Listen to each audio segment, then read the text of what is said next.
ఈరోజే వైశాఖ అమావాస్య, పైగా మంగళవారంతో కలిసి వచ్చింది. పౌర్ణమి, అమావాస్య, శూన్యతిథులంటే లక్ష్మీదేవికి ఎంతో ప్రీతికరం. అలాగే వారంలో మంగళవారము అంటే అమ్మవారికి చాలా ఇష్టం. ఈ రెండూ కలిసి వచ్చిన అంటే అమావాస్య, మంగళవారం కలిసి వచ్చిన ఈరోజు ఈ కథను వింటే చాలు. అప్పుల బాధలు, రుణబాధలు తొలగి లక్ష్మీ కటాక్షం కలుగుతుంది.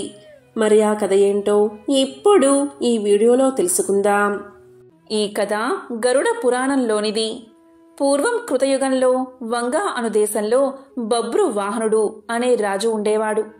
అతనిది విశాలమైన రాజ్యం. సమర్థవంతమైన పరిపాలనతో తన రాజ్యాన్ని శత్రువుల బారిన పడకుండా రక్షిస్తూ ధర్మ మార్గాన పాలన సాగిస్తూ ఉండేవాడు. అతని యుగం కృతయుగం అంటే సత్యయుగం కదా. భూమికి 4 దిక్కులా సత్యమే వర్ధిల్లేది. అలాంటి కాలంలో సత్యానికే పాఠాలు చెప్పే విధంగా పాలన సాగించేవాడు బభ్రు వాహనుడు. బభ్రు వాహనుడు అంటే అర్జునుడి కొడుకు కాదు, కేవలం పేరుకు మాత్రమే బభ్రు వాహనుడు. అతని కాలంలో రోగులు లేరు, పాపాత్ములు లేరు, దొంగలు లేరు, హంతకులు లేరు. అద్భుతమైన పాలన మాత్రమే ఉండేది. ఒకరోజు బభ్రువాహనుడు అడవికి వేటకు బయలుదేరాడు. 100 గుర్రాలపైన స్వారీ చేస్తూ వెంబడి 100 మిత్రులు, వందలాది మంది సైనికులు, వీరందరి అవసరాలు తీర్చే సేవకులు రాజును అనుసరించారు. అద్భుతమైన అట్టహాసం, హడావిడితో వేట కొనసాగింది. ఎన్నో అడవి జంతువులను వేటాడుతూ ఆఖరికి ఒక లేడీపైన బాణం విసిరాడు బభ్రు వాహనుడు. ఆ లేడీ చాలా తిక్కలేడి. అది ఎంతగా గాయపడినా లెక్క చెయ్యక బాణపు వేగంతో పారిపోవడం మొదలుపెట్టింది. ఆ క్షణం రాజు ఒక సాధారణ వేటగాడిలా మారిపోయాడు. తన వెంట మిత్రులు ఉన్నారని, పరివారం ఉందని మరచిపోయి తప్పించుకోబోతున్న లేడి వెంటపడి తాను కూడా వేగంగా పరిగెత్తాడు. చివరికి అడవిలో ఒంటరిగా మిగిలిపోయాడు. కాని ఎలాగోలాగా లేడిని పట్టుకోగలిగాడు. అయితే అందుకోసం చాలా సమయాన్ని కేటాయించాల్సి వచ్చింది. లేడి వెంట పరుగులు తీస్తున్నంతసేపు అతనికి ఆకలి దప్పికలు అర్థం కాలేదు. కాని లేడి చిక్కి లక్ష్యం పూర్తి కాగానే అతని ఆకలి దప్పికలు చుట్టుముట్టాయి. అంతసేపు లేడి కొరకు వేటాడిన రాజు ఆకలి దాహాలను తీర్చుకోవడం కోసం వెతుకులాట మొదలుపెట్టాడు. అదృష్టవశాత్తు అక్కడికి సమీపంలోనే ఒక సరస్సు కనబడింది. అందులో ముందుగా స్నానం చేసి తరువాత నీరు తాగి ఒడ్డున ఉన్న ఒక చెట్టు కింద తన పరివారం కోసం ఎదురు చూస్తూ విశ్రాంతి తీసుకోసాగాడు. అనుకోకుండానే రాజుకు నిద్ర ముంచుకు వచ్చి కనులు మూతపడసాగాయి. ఈలోగా సమీపంలో కలకలం వినబడింది. రాజు కలవరపడుతూ కళ్ళు తెరిచి చూశాడు. అతనికి సమీపంగా ఎదురుగా 100 ప్రేతాలతో కలిసి ప్రేత వాహనుడు అనే పేరుగల ప్రేతరాజు అక్కడికి వచ్చాడు. ప్రేతాలంటికి ఎముకలకు బిగుతుగా చర్మాన్ని అతికించినట్లుగా ఉన్నాయి. ఎక్కడా కూడా అంగుళం మందం మాంసమైనా లేదు. వాటి ఆకారాలు భయం గొలిపేలా ఉన్నాయి. ప్రేతాలు హఠాత్తుగా కనబడితే ఎవరికైనా భయం కలుగుతుంది. కాని అక్కడ ఉన్నది యుద్ధరంగంలో పరాక్రమాన్ని ప్రదర్శించే బభ్రువాహన మహారాజు. అందువల్ల ముందుగా కొంచెం కలవరం కలిగిన వెంటనే తన విల్లును అందుకుని ప్రేతాలపైకి ఎక్కుపెట్టాడు మహారాజు. కాని బాణం వదలకుండా వారితో ఇలా అన్నాడు. ఎవరు మీరంతా? ఇంత భయంకరంగా ఉన్నారు? ఎక్కడ్నుంచి వచ్చారు? మీ శరీర ఆకృతులు ఇంత వికృతంగా ఉన్నాయేమిటి అని అడిగాడు. అప్పుడు ప్రేతాల నాయకుడైన ప్రేత వాహనుడు రాజుతో ఇలా పలికాడు. మహారాజా, మీ దర్శన భాగ్యం వల్ల మాలో ప్రేతభావం నశించిపోయింది.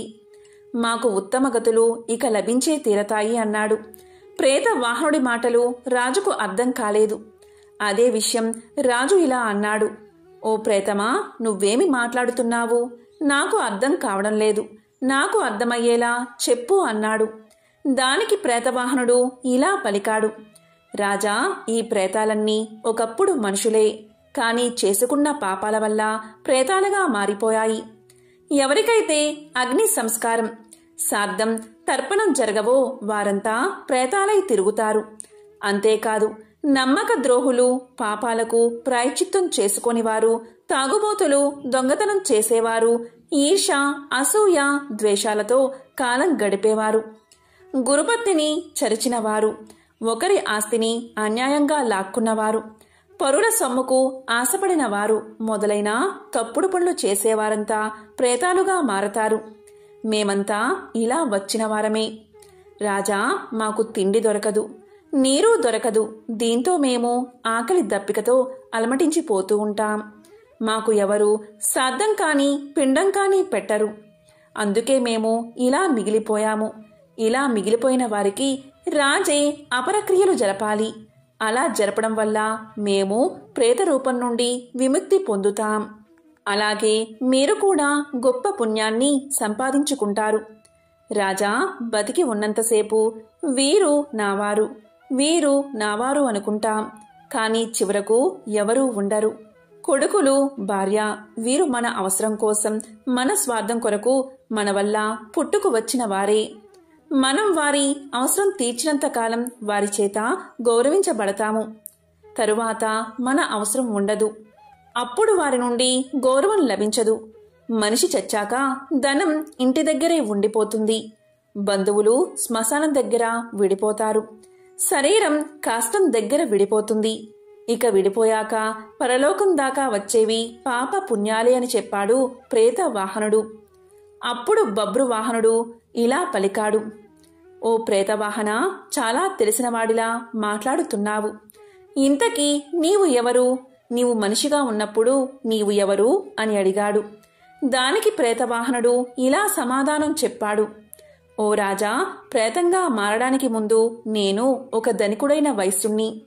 పేరు దేవదత్తుడు. నేను సన్మార్గంలో నడిచాను, దేవతారాధన చేశాను, తీర్థయాత్రలు తిరిగాను, దాన ధర్మాలు కూడా చేశాను. కానీ నాకు అపరకర్మలు చేయడానికి మాత్రం ఎవరూ లేకుండా పోయారు. అందుకనే ఇలా ప్రేతానై తిరుగుతున్నాను. రాజా, ఒక దేశపు రాజు అన్ని వర్ణాల వారికి, అన్ని కులాల వారికి బంధువుడు అవుతాడని శాస్త్రాలు చెబుతున్నాయి. అందుకని నీవు మా అందరి కోసం అపర కర్మలు చేసి మాకు ముక్తిని కలిగించు అని చెప్పి తన వద్ద ఉన్న ఒక మణిని తీసి రాజుకు ఇవ్వబోయాడు ప్రేతవాహనుడు. అందుకు రాజు ఇలా పలికాడు. ఓ ప్రేతవాహన, నేను ఒక రాజుని. ఇతరుల నుండి దానాన్ని స్వీకరించను. మీకు అపరకర్మలు మాత్రం చేస్తాను. కానీ ప్రేతవాహన, నాకిది చెప్పు. మా వంశస్థుల్లో ఎవరైనా ప్రేతదశలోనే ఉండిపోయారా? ఒకవేళ ఉండిపోతే ఆ విషయం నేను ఎలా తెలుసుకోవాలి? వారికి ముక్తిని ఎలా కలిగించాలి అని అడిగాడు. దానికి ప్రేతవాహనుడు ఇలా చెప్పాడు. రాజా, మీ వంశంలోని వారు ఎవరైనా ప్రేతత్వంలా మిగిలిపోయి ఉంటే మీకు కారణం లేకుండానే కొన్ని కష్టాలు వచ్చి పడతాయి. దాంపత్య జీవితంలో అపశృతులు ఏర్పడతాయి. భార్యాభర్తలు పూర్తిగా ఆరోగ్యంగా ఉన్నా కూడా వారికి పిల్లలు పుట్టరు. స్త్రీలకు నెలసరి సమస్యలు నిరంతరం కలుగుతాయి. యవ్వనంలోనే ఆత్మీయ బంధువులు మరణిస్తారు. నడి వయసులోని వారు అనుకోకుండా మరణిస్తారు. ఉన్నట్టుండి ఆదాయం తగ్గిపోతుంది. అనుకోని విధంగా ఇల్లు తగలబడిపోతుంది. ఈ ఇంట్లో ఎప్పుడూ గొడవలు జరుగుతూ ఉంటాయి. కావాలనే అపవాదులు వచ్చి మీద పడతాయి. తీవ్రమైన జబ్బులు వస్తాయి. వ్యాపారం చక్కగా చేస్తున్నా కూడా లాభాలు మాత్రం రావు. వర్షాలు బాగా కురిసినా కూడా పంట చేతికి రాదు. ఇంటి ఇల్లాలే శత్రువులా తిరగబడుతుంది. కాబట్టి రాజా, ఇలాంటివి జరుగుతాయి. ఇవన్నీ అపారకర్మ చేయనందువల్ల ఆకలి బాధతో తిరిగే ప్రేతాల వల్లే జరుగుతాయి.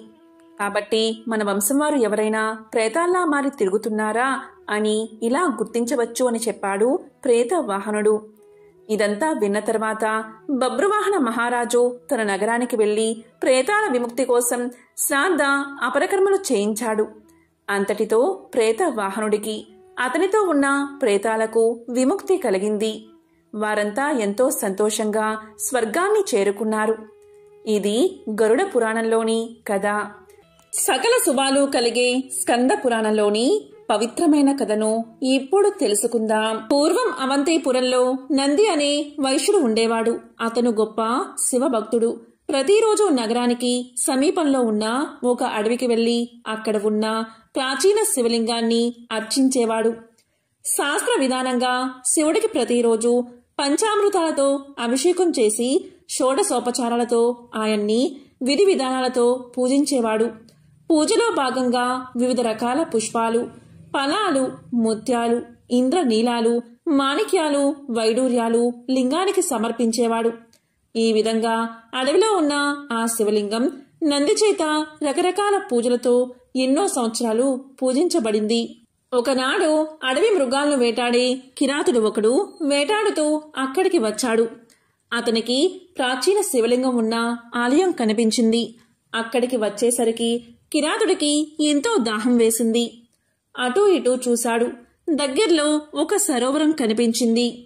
ఒడ్డున తన సామాన్లు పడేసి సరస్సులోకి దిగి కడుపు నిండా నీళ్లు తాగాడు. నోటిలో కొంత నీటిని ఉంచుకుని బయటకు వచ్చాడు. ఎదురుగా శివలింగం వివిధ రకాల రత్నాలతో పుష్పాలతో కనిపించింది.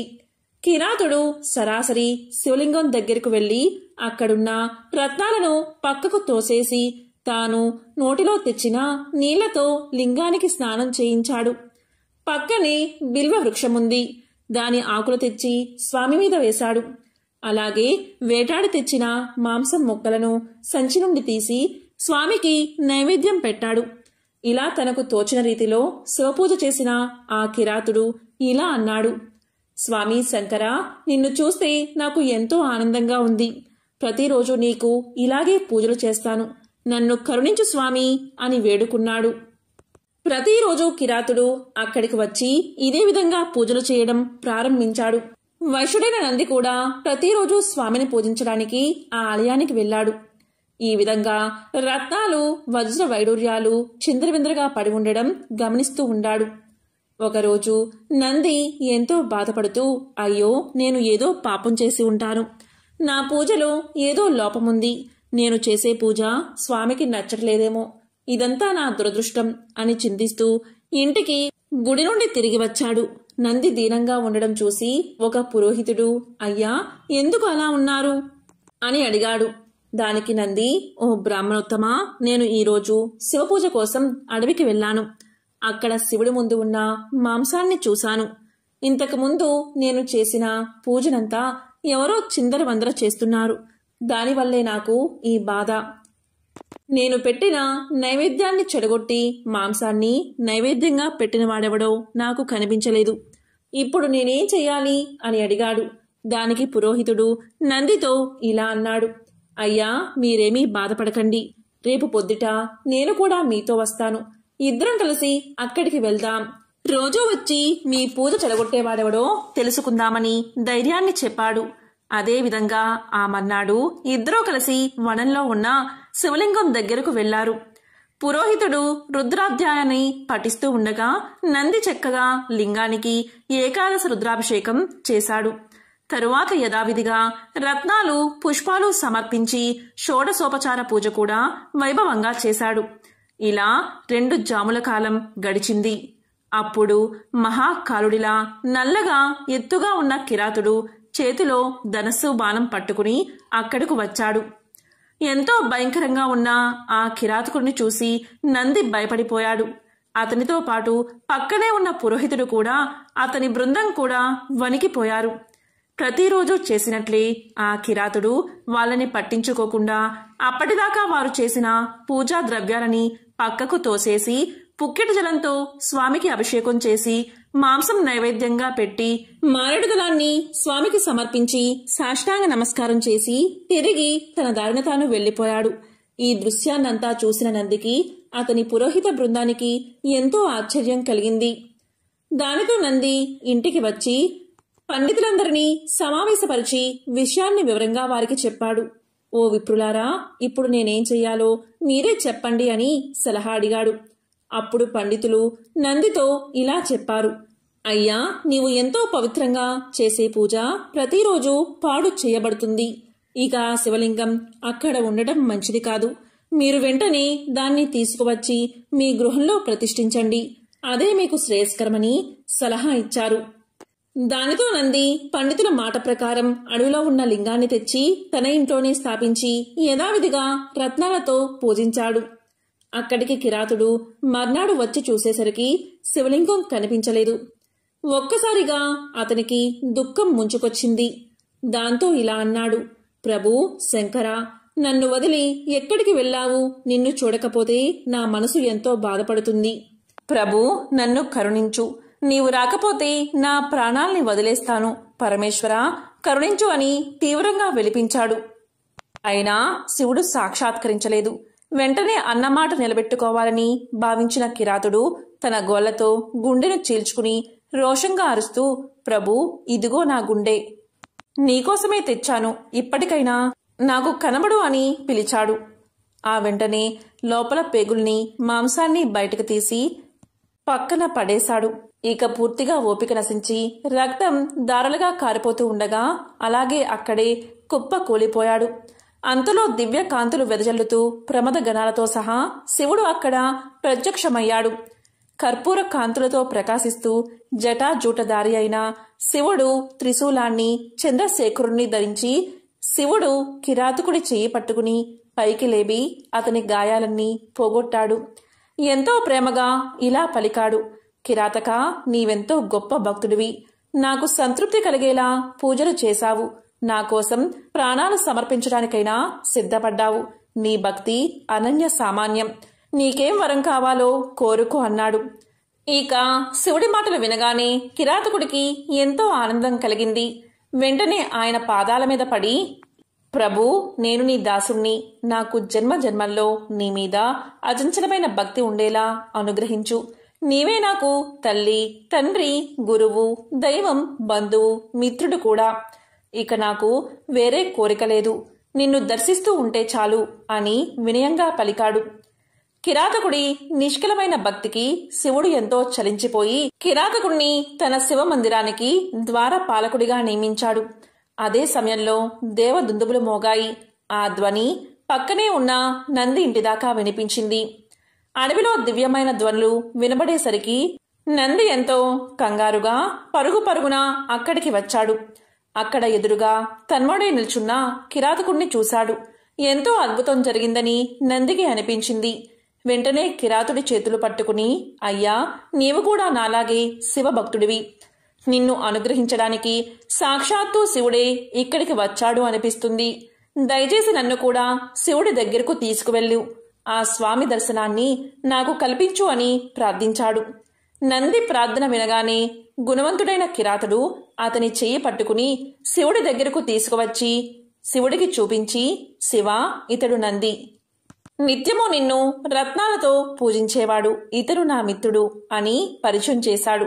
కిరాతుడి మాటలు విన్న శివుడు, కిరాతక, ఇతనెవరో నాకు తెలియదు. కల్లా కపటం లేని నీవే నాకు నిజమైన భక్తుడివి. నీవే నా మిత్రుడివి. ఎలాంటి స్వాభిమానం, దురహంకారం లేనివాడే నా నిజమైన భక్తుడు. అంతేకాని స్వార్థంతో కూడుకున్నవాడు కాదు అని సమాధానం చెప్పాడు. అప్పుడు కిరాతుడు, ప్రభు, నేను నీకు స్నేహితుణ్ణి అన్నావు. అంటే నేను నీకు మిత్రుణ్ణి. నా మిత్రుడు నీకు మిత్రుడే కదా. ప్రభు, దయచేసి నాతో పాటు ఇతన్ని ఉద్ధరించు అని ప్రార్థించాడు. కిరాతుడి మాటను కాదనలేక మహాశివుడు వారిద్దరిని తన పరిచారకులుగా స్వీకరించాడు. అదే సమయంలో దివ్య విమానం అక్కడకు వచ్చింది. ఇద్దరూ కలిసి దాన్ని ఎక్కి సరాసరి కైలాసానికి వెళ్లిపోయారు. అక్కడ కైలాసంలో వీరికి ఘన స్వాగతం లభించింది. ఆ ఇద్దరు కైలాసం చేరగానే శివుడి సారూప్యం లభించింది. వారిద్దరూ శివుడిలా మారిపోయారు. అప్పుడు పార్వతీదేవి నవ్వుతూ, నాదా, వీరిద్దరూ పరమ భక్తితో మిమ్మల్ని మెప్పించారు. వీరి జీవితం ఎంతో ధన్యమైంది. వీళ్ళిద్దరిని ఏ కార్యంలో నియమిస్తే బాగుంటుంది అని అడిగింది. దాంతో వారిద్దరూ పార్వతీ పరమేశ్వరులకు నమస్కారం చేసి, ప్రభు, మేమిద్దరం నీ ద్వారానికి కాపలాగా ఉంటాం. దయచేసి మాకా సేవా భాగ్యాన్ని ప్రసాదించు అని కోరారు. వారి భావాన్ని తెలుసుకున్న మహాశివుడు, అలాగే, మీరిద్దరూ ఇక్కడే ఉండి నన్ను సేవించండి అని చెప్పి పంపించాడు. ఈ రకంగా కిరాతుడు మహాకాలుడిగా, నందిగా కైలాసానికి చేరి శివద్వారానికి రక్షకులుగా ఉంటూ నిత్యము ఆయన్ని సేవిస్తూ ఉన్నారు. పాపాలు చేసేవారు, అధర్మాన్ని ఆచరించేవారు, గుడ్డివారు, మూగవారు, కుంటివారు, గుణం లేనివారు, చెడ్డ పనులు చేసేవారు, చండాలురు, ఎలాంటి వారైనా సరే శివభక్తిని కలిగి ఉంటే చాలు, దేవాది దేవుడైన ఆయన సాన్నిధ్యాన్ని తప్పకుండా పొందుతారు. కేవలం ఇసుకతో చేసిన శివలింగాన్ని భక్తిగా పూజించినా చాలు, వారు తప్పకుండా రుద్రలోకాన్ని చేరుకుంటారు. పూర్వం సుమంతుడు అనే ఆశ్రమ విద్యార్థి ఒకరోజు అటవీ మార్గంలో వెళ్లాల్సి వచ్చింది. దురదృష్టం కొద్దీ అతను అడవిలో దారి తప్పిపోయి కొందరు ఆటవికులకు దొరికిపోయాడు. వారు అతన్ని బంధించి వాళ్ళ కులపెద్ద వద్దకు తీసుకుపోయారు. ఆ రోజు అమావాస్య, పైగా ఆదివారం. వారి కులదేవతకు బలివ్వడానికి చక్కని కుర్రోణ్ణి తీసుకువచ్చారని కులపెద్ద ఎంతగానో సంతోషించాడు. వారిని అభినందించి బలికి ఏర్పాట్లు చూడమని కులపెద్ద ఆజ్ఞాపించాడు. సుమంతునికి విషయమంతా అర్థమైంది. తనకు కీడు తప్పదని, చంపేస్తారని అర్థమైంది. ఇక తన పని అయిపోయినట్లే అని అనుకుని భయంతో వణికిపోతూ ఉన్నాడు. చుట్టూ చూస్తే బలి కోసం ఏర్పాట్లు చకచకా జరిగిపోతున్నాయి. అప్పుడు గురువుగారి మాటలు సుమంతుడికి గుర్తుకు వచ్చాయి. కష్ట సమయంలో ధైర్యాన్ని కోల్పోరాదని, ధైర్యంతో ఉంటే దేన్నైనా సాధించవచ్చని, ఆలోచిస్తే ఏదో ఒక ఉపాయం వస్తుందన్న మాటలు గుర్తుకు వచ్చాయి. ఇక ధైర్యం తెచ్చుకుని ఎలాగైనా ఆటవికుల చెర నుండి బయటపడే తీరాలని సుమంతుడు నిర్ణయించుకున్నాడు. ఇక కాస్త ప్రశాంతంగా సుమంతుడు ఆలోచించాడు. కాసేపటికి ఒక మెరుపులాంటి ఉపాయం తట్టింది సుమంతునికి. ఎదురుగా పెద్ద సమస్య ఉన్నప్పుడు బుర్ర ఎవరికైతే సరిగ్గా పనిచేస్తుందో వారే విజేతలు కాగలరని గురువుగారి మాటలు గుర్తుకు తెచ్చుకుని ధైర్యం పుంజుకున్నాడు సుమంతుడు. బలి కోసం ఏర్పాట్లు పర్యవేక్షిస్తున్న ఆటవికుల పెద్దతో సుమంతుడు ఇలా అన్నాడు. అయ్యా, నన్ను బలివ్వమని ఆ దేవత మీకు చెప్పిందా అని అడిగాడు. దానికి కులపెద్ద ఇలా అన్నాడు. లేదు, రాతి విగ్రహం ఎక్కడైనా మాట్లాడుతుందా? మనమే భక్తితో అమ్మవారికి బలి సమర్పించి చల్లగా చూడమని మొక్కాలి అని బదులు చెప్పాడు కులపెద్ద. దానికి సుమంతుడు ఇలా అన్నాడు. అదేమిటి, మీ దేవత మీతో మాట్లాడదా? ఎంతో విడ్డూరంగా ఉందే. ఏదో తప్పు చేసి ఉంటారు మీరు, అందుకే మీతో మాటలు మానేసింది అమ్మవారు అన్నాడు. దాంతో కులపెద్ద కలవరంగా చూశాడు. అదే అదనుగా సుమంతుడు మరింత ధైర్యం తెచ్చుకుని ఇలా అన్నాడు. మీతో మాట్లాడడం లేదు కాని నాతో మాట్లాడుతుంది అమ్మవారు. అదే విచిత్రమన్నాడు. ఆ మాటలు విన్నా అక్కడ ఉన్నవారంతా ఒక్కసారిగా తుళ్లిపడ్డారు. దీంతో కులపెద్ద కాస్త తేరుకుని, ఏమిటి, మా దేవత నీతో మాట్లాడుతుందా? అది మేము నమ్మాలా అని వెటకారంగా అడిగాడు. దానికి ఇంకొక ఆటవికుడు, మేము అడవిలో ఉంటాం కదా అని మరీ తెలివి తక్కువగా అంచనా వేయకు మమ్మల్ని, నీ ఎత్తుగడా మాకు తెలుసులే అని ఆటవికుడు అన్నాడు. దానికి సుమంతుడు, అదేమీ లేదు, నేను నిజమే చెప్తున్నాను అని తెలియచేశాడు. దానికి కులపెద్ద, ఏం మాట్లాడిందో చెప్పు అని ప్రశ్నించాడు. దానికి సుమంతుడు, నన్ను తనకు బలి ఇవ్వద్దని, అలా చేయడం వల్ల తను సంతోషించను సరికదా, కోపగిస్తానని మీతో చెప్పమంది అన్నాడు. అతను ఆత్మవిశ్వాసం కోల్పోకుండా నిబ్బరంగా పలిగేసరికి కులపెద్ద ఆలోచనలో పడ్డాడు. సుమంతుని మాటలకు అందరూ పగలబడి నవ్వుతూ, ఈ సమయంలో ఎవరైనా ఇలాగే మాట్లాడతారు, నీ మాయ మాటలు మేము నమ్మం, బలి జరిగే తీరుతుందని అందరూ ముక్త కంఠంతో పలికారు. కాని సుమంతుడు ధైర్యం కోల్పోలేదు. ఈ సమయంలో బెదిరితే చావు తప్పదని గ్రహించి వారితో సుమంతుడు ఇలా అన్నాడు. దయచేసి అరవకండి, అమ్మవారు ఏదో చెప్తుంది, నన్ను విననివ్వండి అని ఆజ్ఞాపించినట్లుగా ధైర్యంగా గంభీరంగా చెప్పాడు. దాంతో ఆటవికులంతా ఒక్కసారిగా నిశ్శబ్దంగా ఉండిపోయారు.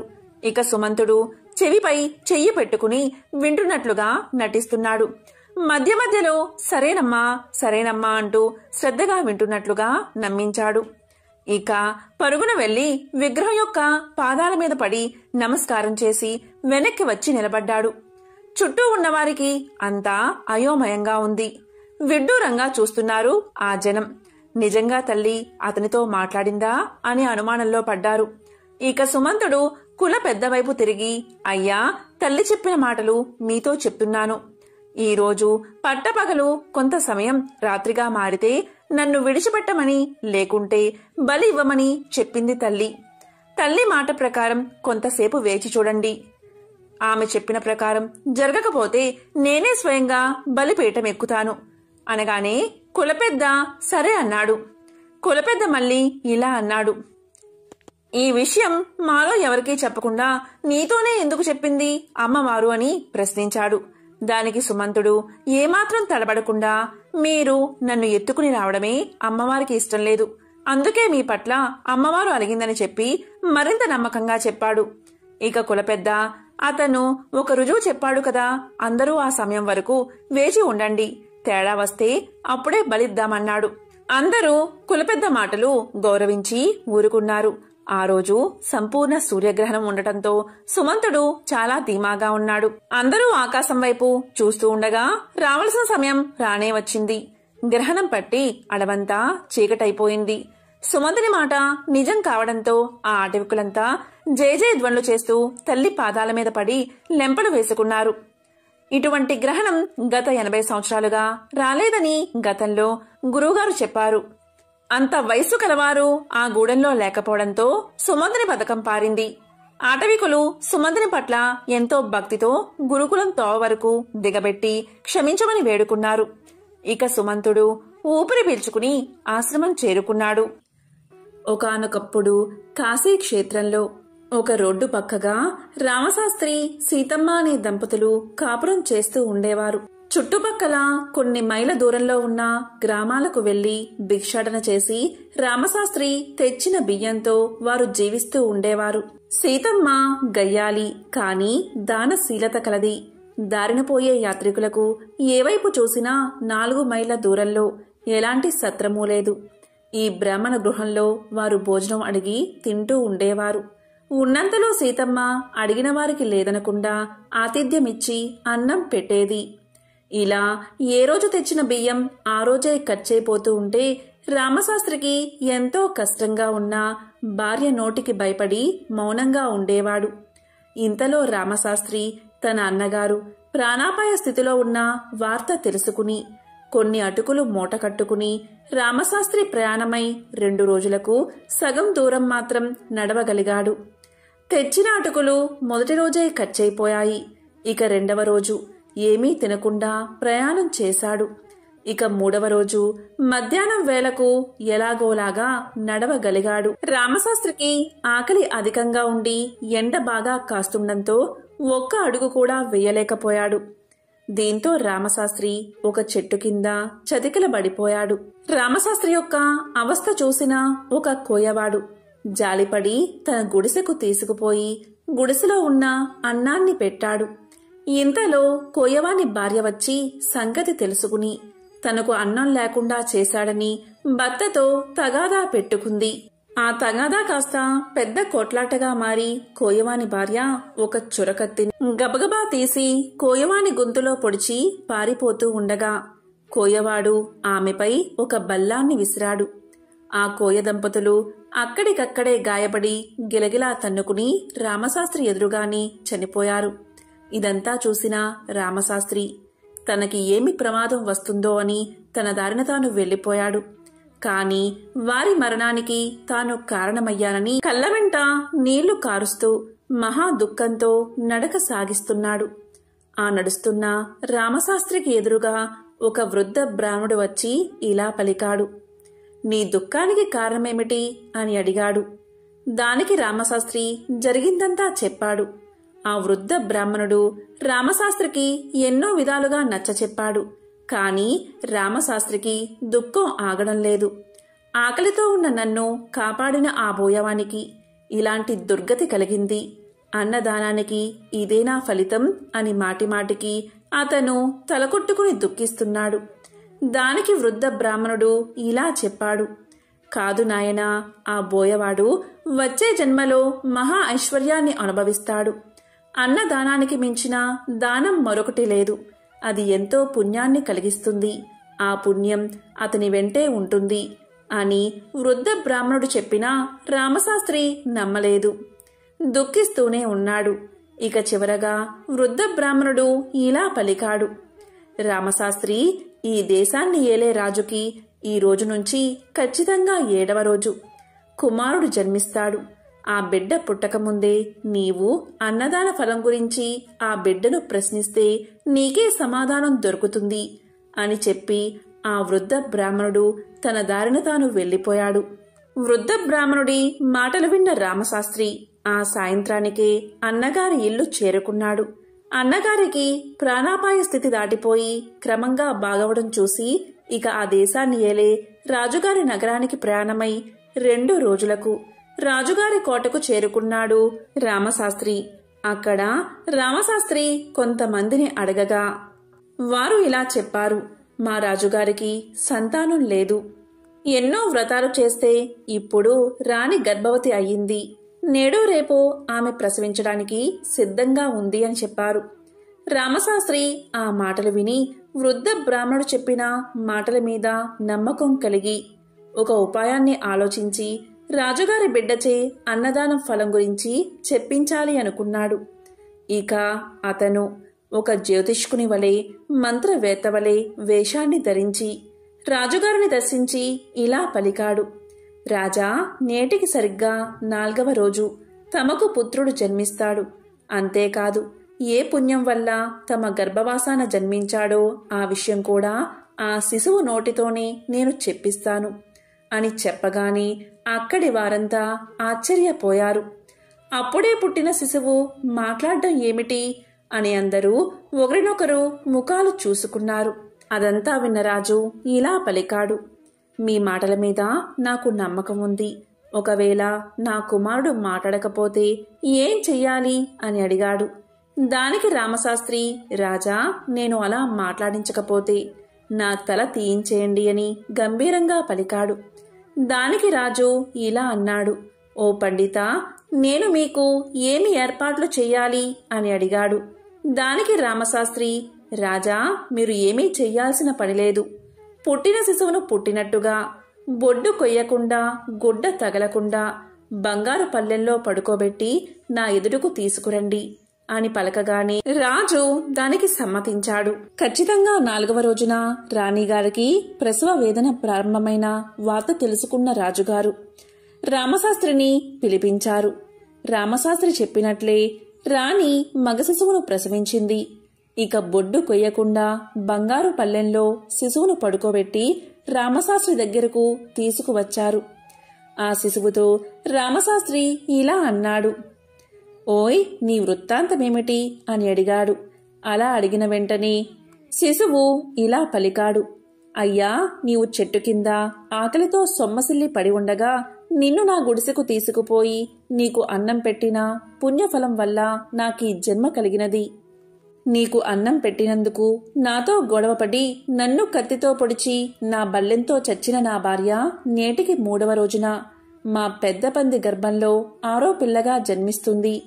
దాని నొసటన తెల్ల మచ్చ ఉంటుంది.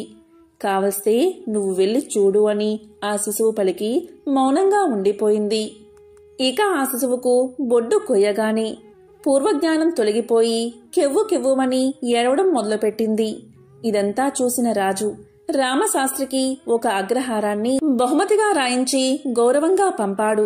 ఇక రామశాస్త్రి తిరుగు ప్రయాణంలో కోయవాని ఇంట్లో పంది ప్రసవించిన 6వ పిల్లను, దాని నుదుటిన మచ్చను చూసి మరలా దుఃఖిస్తూ ఇంటికి ప్రయాణమయ్యాడు.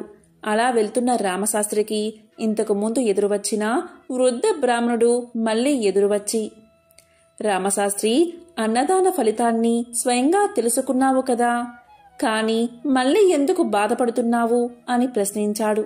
దానికి రామశాస్త్రి ఇలా పలికాడు: స్వామి, మీరు సాక్షాత్తు భగవత్ స్వరూపులు. నేను బిచ్చమెత్తి తెచ్చుకున్న బియ్యంతో నా భార్య నిత్యం అన్నదానం చేస్తుంది. నేనేమీ అనడం లేదు, కాని ఇలా ఆహారం పాడు చేస్తుందని లోలోపల కుళ్ళిపోతూ ఉండేవాడిని. నాకు మరి ఎలాంటి గతి ప్రాప్తిస్తుందో అని బోరున ఏడ్చాడు. దానికి వృద్ధ బ్రాహ్మణుడు ఇలా అన్నాడు: నాయనా, దుఃఖించకు.